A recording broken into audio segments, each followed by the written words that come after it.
Base plate's not even on. The wire's in here, completely the wrong place.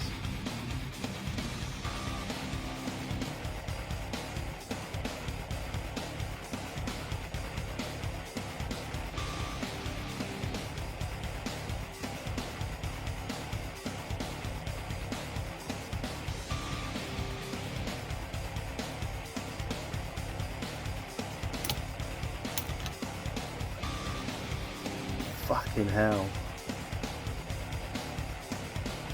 Cylinder head washer is off. Cylinder head is all scuffed to shit because of it. Nice. Don't take stuff apart. I knew it when I saw that. That's when I knew. That's when I fucking knew. Decision's been made to change out the piston as well, because it does have the scratches on it. It was bought second hand. Oh well. Never mind. This was bought actually from a player at an Airsoft site, and the father, the customer, or the customer's father, who I'm dealing with. Again, the reason why I'm doing this kind of gun when I'm so against it, it's for a kid, so you do the right thing. He summed it up completely, and he said it seems like when you go to these Airsoft sites, every single player there is an expert tech, and that's so fucking true. It's so unbelievably fucking true. And you can see as well, 1, 2, 3, 4, 5, 6, 7, 8, 9, 10, 11, 12, 13 teeth. I've had in a bag stuck in my head all fucking morning because I didn't realise that they used it in a Simpsons episode. So, all morning. All fucking morning. I bought new brushes, hooray! I forgot about that.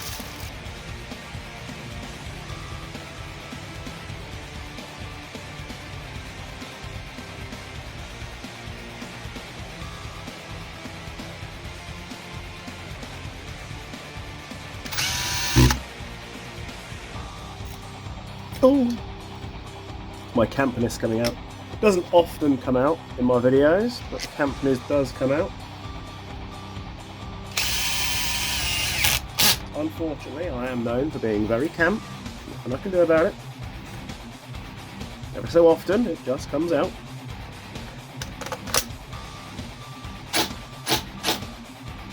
Beautiful, 1.06. Look at that tinfoil crap. I mean, literally, it weighs nothing. BBs weigh more than this.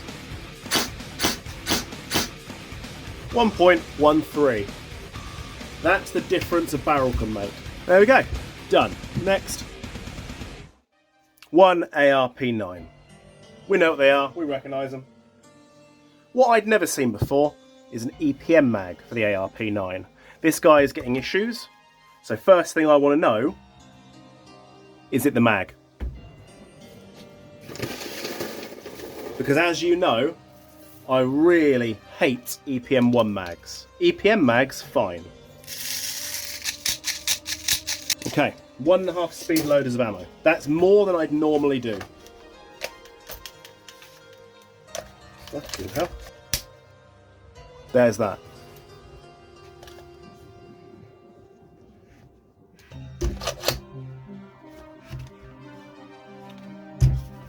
Stock on here I don't recognise. Oh good, now I get to puzzle myself on how this fucking works. What a joyous thing. That is really flimsy. What the hell is that? Okay, it's a push pin. That is crap. My god, you gotta put your fucking face on that. It's a 7.4. Okay, let's do this. Okay, so, fully loaded mag. Ready? 47 FPS. Now, I believe he said the nozzle wasn't moving.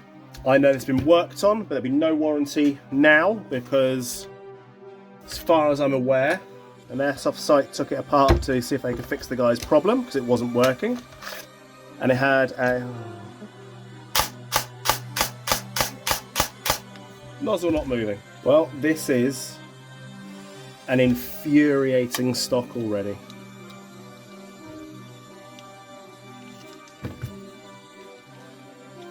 Now, as a reminder, on a 7.4 it sounds fine.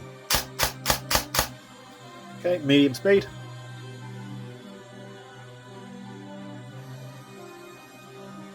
Oh, it's got those fucking awful max triggers out. So the max trigger won't adjust out.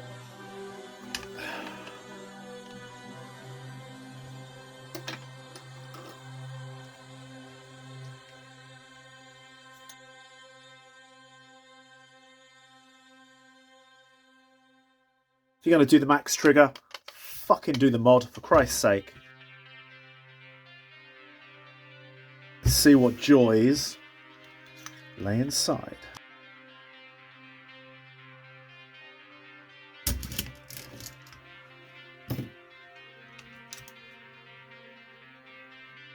Fucking hell!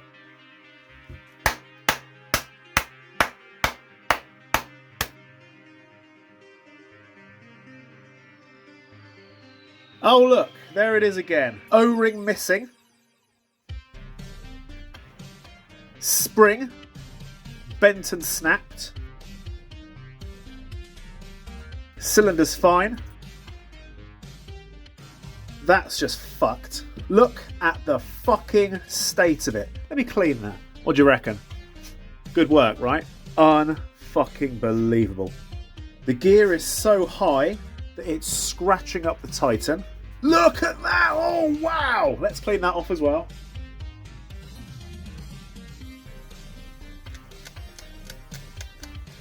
Fuck. That's abysmal. Time to contact the customer. Whilst I sort this out, I really should do the name and shame thing. I really should. Look at that! No O-rings on the nozzle. Obviously, as I said, I don't do name and shame, so you won't know what was said between me and the customer then, and you won't know who did this. But, obviously, I will say the guy said, yep, me and my brother had the exact same things done. So now he's like, will my brothers be the same? And I've had to go, yeah, probably. I reckon so. So, if I've got one gear, I will change out one gear. But if not, I'm going to have to do an entire set. So there's your first problem. So let me rip this apart, clean it all out, and we'll go from there. Let's do a fucking do's and don'ts, shall we? This is my short-stroked gear down to 14 teeth. If you look at that, listen. Lovely.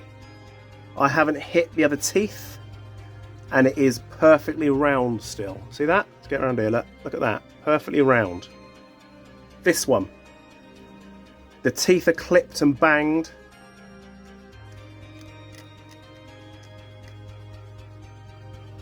It's not good. You can see a very definite difference in the quality. That's the difference. Now sometimes you can slip and touch the next tooth along and you take away a micron of material. The gear's not going to break, it will be fine. Just let the customer know it's happened. In this case, look at it. It's not even straight. You could have done that with a fucking bread knife versus mine that is smooth as a baby's bum. Why are we short stroking? The answer is because the piston does not need to come all the way back. It's wasted energy. I've covered this a few times when people still ask questions. It's wasted energy. So if the piston is coming all the way back to here before it is releasing, that is 3 teeth of travel that don't need to move. So when the piston goes back, I'll use the nasty one to start with. When the piston goes back, if the volume of the cylinder ends here, whoop, that is as far back as it needs to go. So you can see that I can actually lose another tooth. Now, as you remove teeth, you have to increase spring size, alright? But I'm going to use the original spring, it's still in good condition. When that spring is compressed, the more you compress it, the tougher it gets. So, I go in technically that way. As it goes down, I'll use just this, it's easier for me, alright? As it goes down, it is harder and harder and harder to compress it. The toughest point of compression is the furthest most point back. So you can make it that it never has to go to that point. So if I were to use an M100 spring that goes all the way back, by using, say, with this many teeth off, I'd use an M110. If I knock some more off, I use an M120. But it will never get to the same sprung tension that this is under from being all the way at the back. It will never get there going 2 springs higher and only 2/3 back.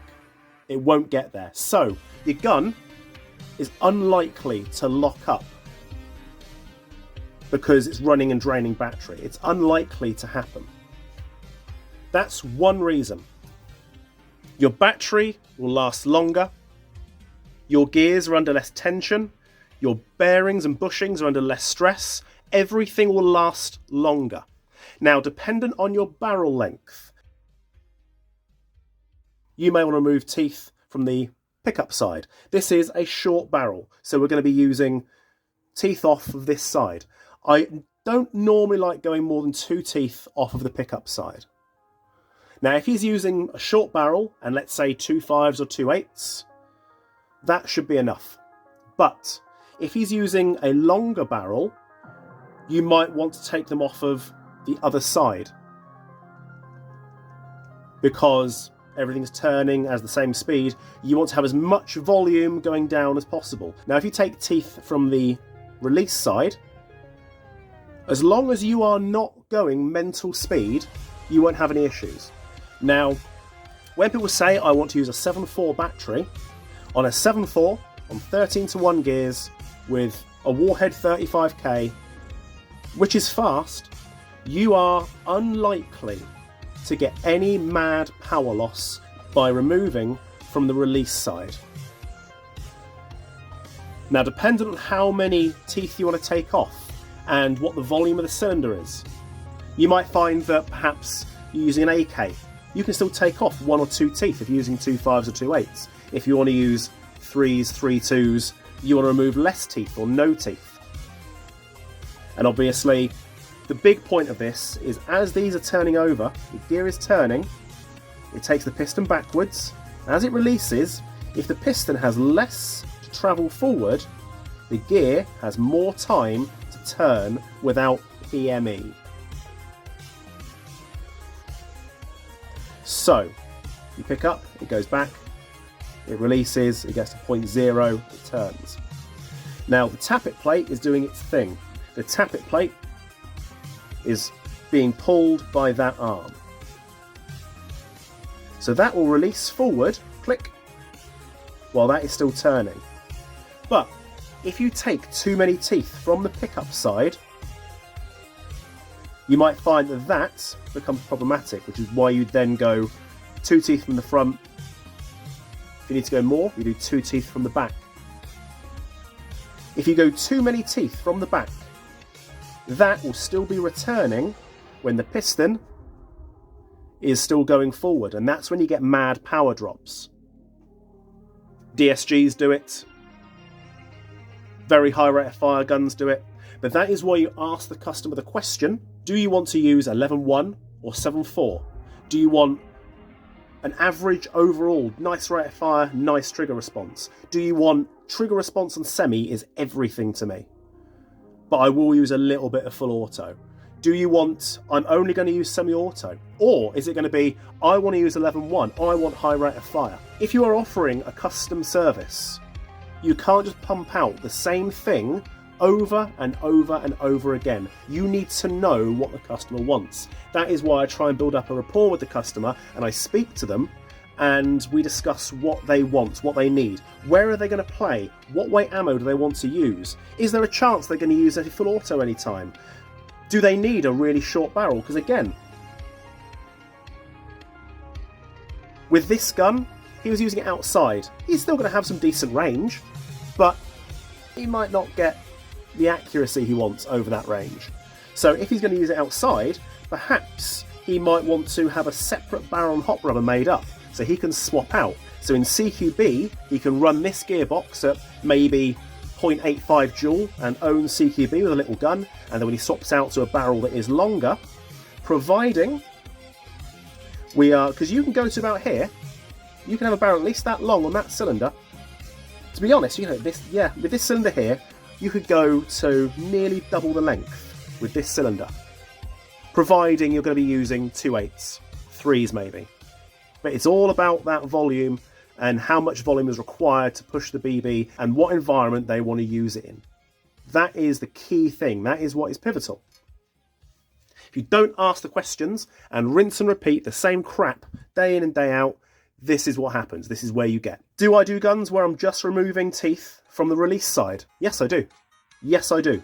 Because it's entirely dependent on how the gun wants to be used. If you're using a 7.4, then I often take from the release side. Because if you're saying, I'm using 7.4, I don't intend to use 11.1, I can take from just the release side. And it means that I can take more teeth, if I want to. I can take 2 from the release side first off, and if the power is too high, I can then take 1 from the pickup side. Don't assume because your barrel length is this thing, it must have a particular cylinder, because that's not true, because the weight of ammo you're using, and the quality of the ammo you're using, and also the mags you're using, have a massive effect on this. It's really, really quite important. Sorbo pads. Why are we doing the big Sorbo pad? Why is the big Sorbo pad thing happening? Why? I've done 1,000 videos on this. Why the big Sorbo pad? And it's because someone once said it. To use a big Sorbo pad to correct the AOE. I can absolutely tell you that if you're using even a half decent piston, you do not have to correct your AOE. But you'll see that I've been using these cylinder heads with these pads. These are not the standard pads, these are actually slightly tougher. And that corrects a bit of AOE, but that's a byproduct. Because what I'm trying to do is I'm trying to get rid of that slap sound from the piston hitting the cylinder head. And this pad removes that slap sound. But it does mean that you cannot use a full 16 tooth rack. You can't do it. Because by the time these are in together, you're going to be clipping a tooth. Now, when you overcorrect, if you are overcorrecting, that is being picked up all the way back here. So you've got to remove teeth from the back. And when you're doing that, this may sound stupid, this may sound dumb to you, right? But let's get a brand new piston and rack out. For example, I'm going to use this G&G. You can see how that is clipping the tooth. That's why it's been removed. If I just pop that in there like that, and it's picking up just before the 12 o'clock position. That's so bad, because by the time it's bringing the piston back, I'll have to switch back to this one. By the time it's bringing the piston back and releasing, it is only just engaging with the next tooth along. That is a lot of stress spaced over teeth that are an angle. Okay, so the teeth are sat like this, they're turning, because you've got 2 in the middle. And that's a lot of stress on the rack. It's not efficient. You need efficiency, and you don't want to break things. And that is why I'd use this one. Because now you can see that it would have picked up right before the 12 o'clock position. You do not need to correct the AOE if you're taking certain precautions. If you've got a full rack in there and you want to run a high rate of fire with the full rack involved, there is every chance that that is going to turn over and it's going to be flying forward while the gears are still turning. And that is another reason for short stroking. I mentioned it, I touched on it a second ago. So that's why that is. There is no correct place for definite to have your piston pick up. And it depends on your gear and your piston. Because, let's go back to this one. It picks up. And if I look at where my teeth are picking up, pulling it back, and remember it's constantly under pressure that way from the spring. So as it's picking it up, have to make sure the teeth are all sliding into place. You don't want them smacking flat on. That's not how they're working. They are meshing in place and releasing smoothly. And if you don't have the right gears and the right piston rack, you might find that they don't do it.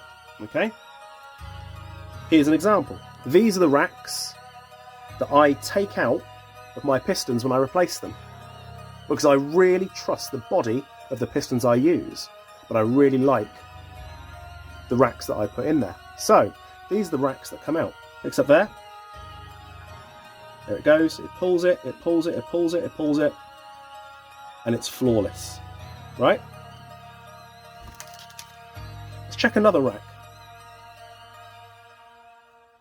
It's picking it up, it pulls it, it pulls it, it pulls it, it pulls it, and it's fine. Let's check another rack. If that picks up here, it's going to pick it up, it's going to bring it back, and everything is going to slide in place, and off it goes. But if this is picking up here, where this piston was picking up, it picks up all the way back there, and look, the teeth are hitting. See that? The teeth are hitting. Again, if I go over to here and I pick it up from the bottom, bush, off it goes. No problem. If I pick it up from here, I've got to get it past that tooth. It was there, wasn't it? When it's picking up from there, it's grabbing the wrong place and it's having to jump down. So it needs to pick up in the correct place to bring it backwards. And the correct place for this rack is here, right the way forward. No AOE correction. It picks it up and bang, off it goes. So it can be detrimental. For every reason, the fact this is a terrible job, it can be detrimental to the build to have that big fucking Sorbo pad and the wrong rack. If it's picking up in the wrong place, it ain't going to work. You are going to cause damage.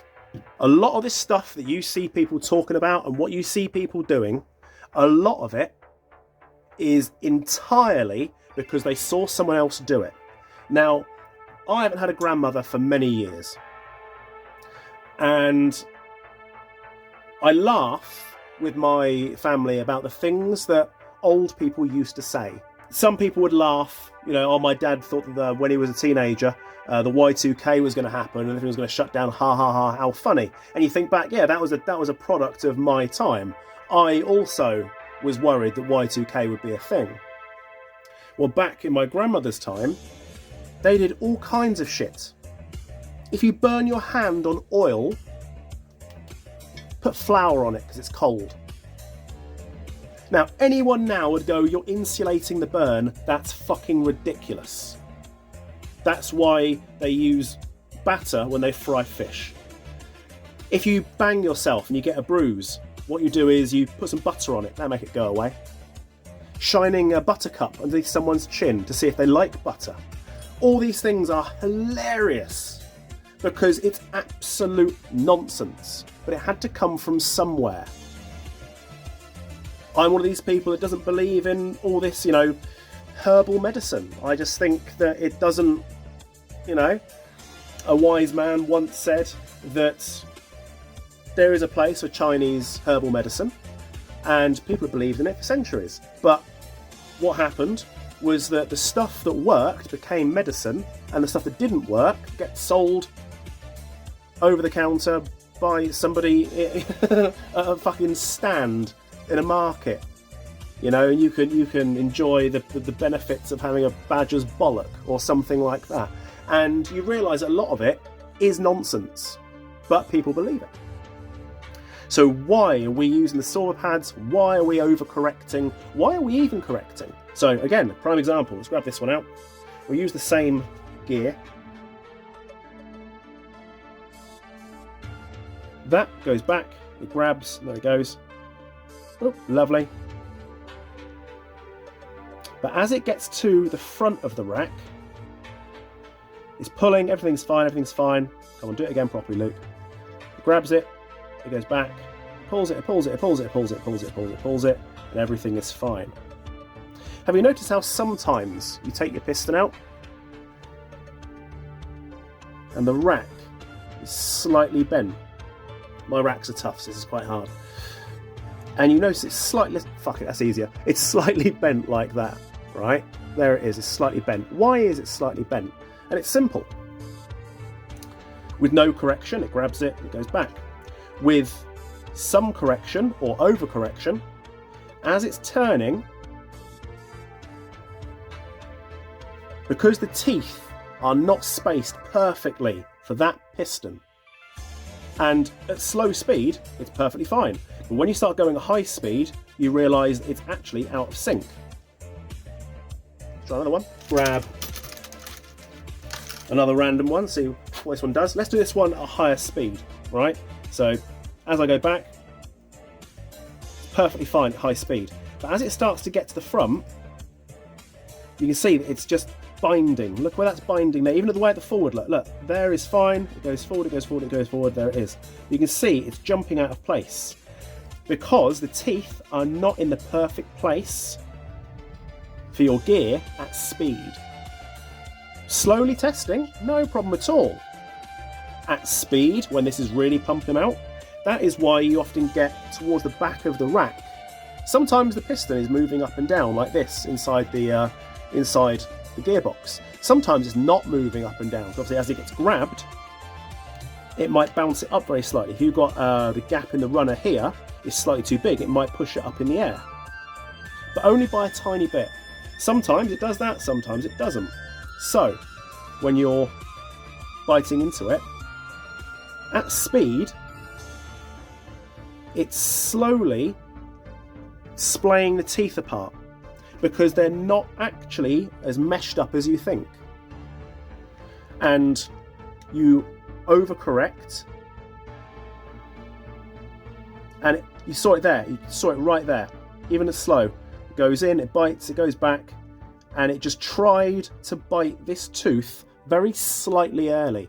At speed, it's doing that because it's just slightly out of time. It's just one of those things. Now, you have to be able to see this working at speed, which is impossible. But that is why, when you take certain pistons out, you look at the rack, and the rack is bent because it's pulling it back and it's warping it.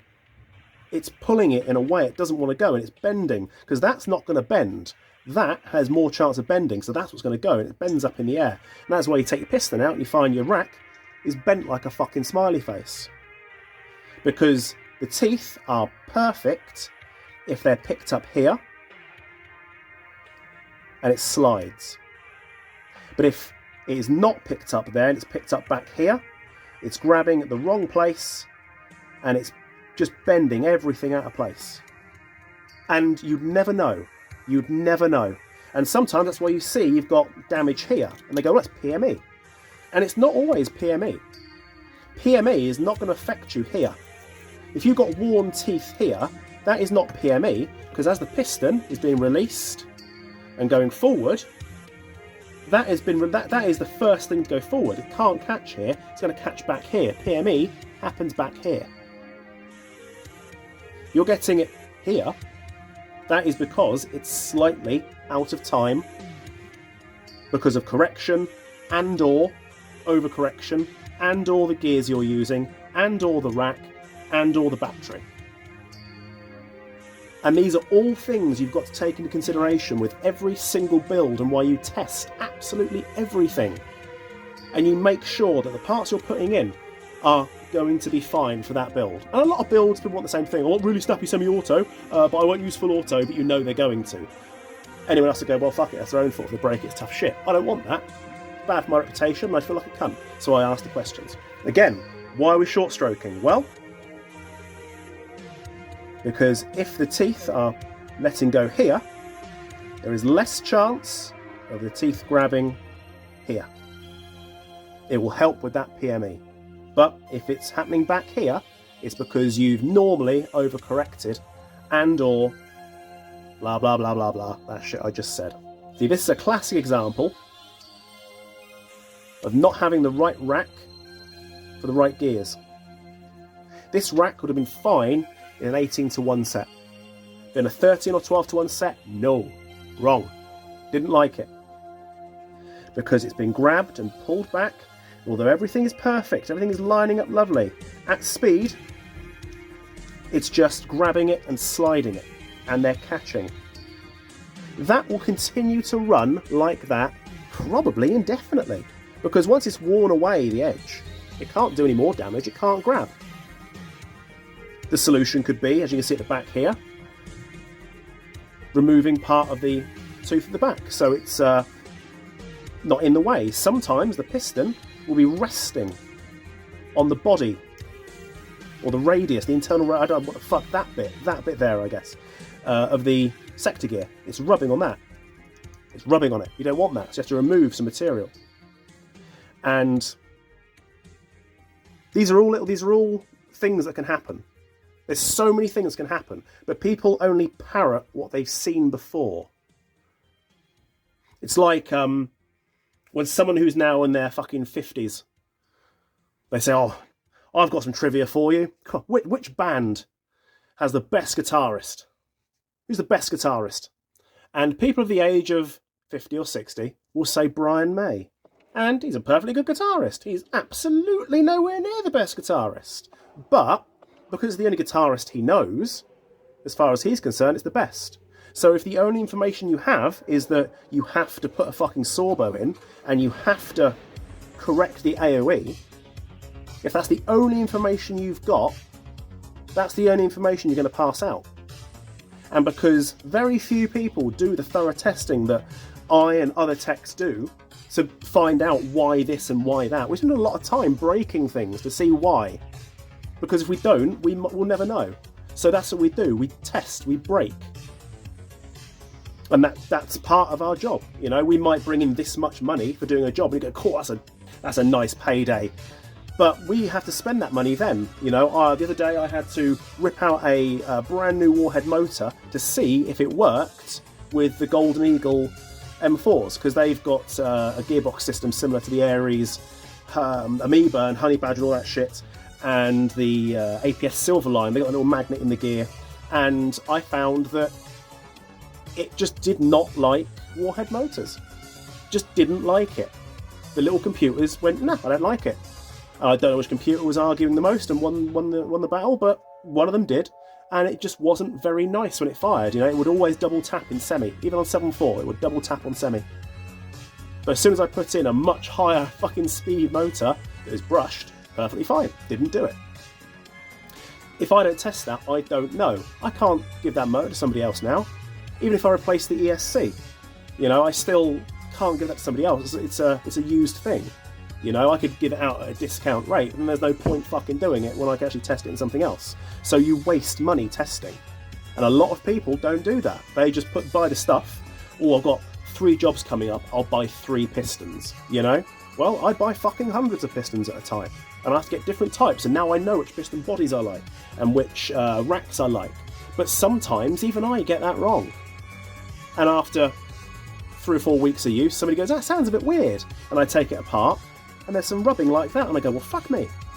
And I realise that I'd never done those gears with these bushings and that piston inside that gearbox casing before at that rate of fire. I'd never done that.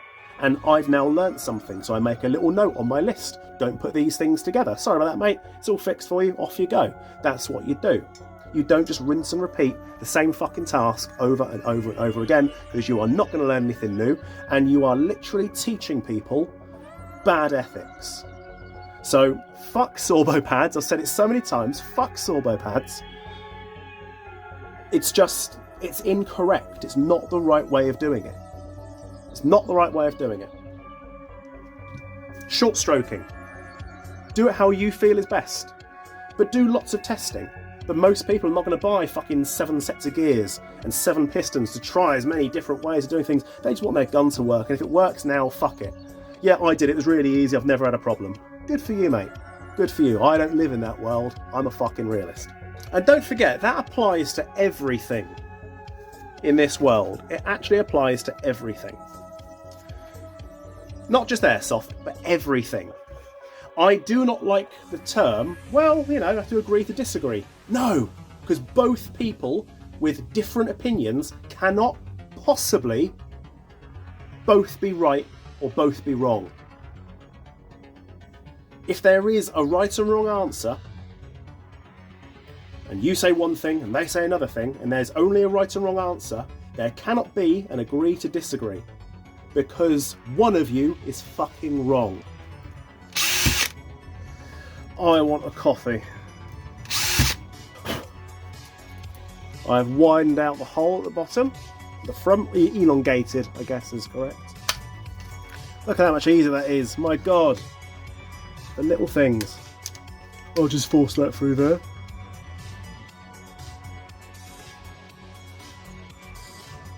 $15,000 rounds. That's all it's done. It was running at normal speed on here and it had active brake. Fucking crazy.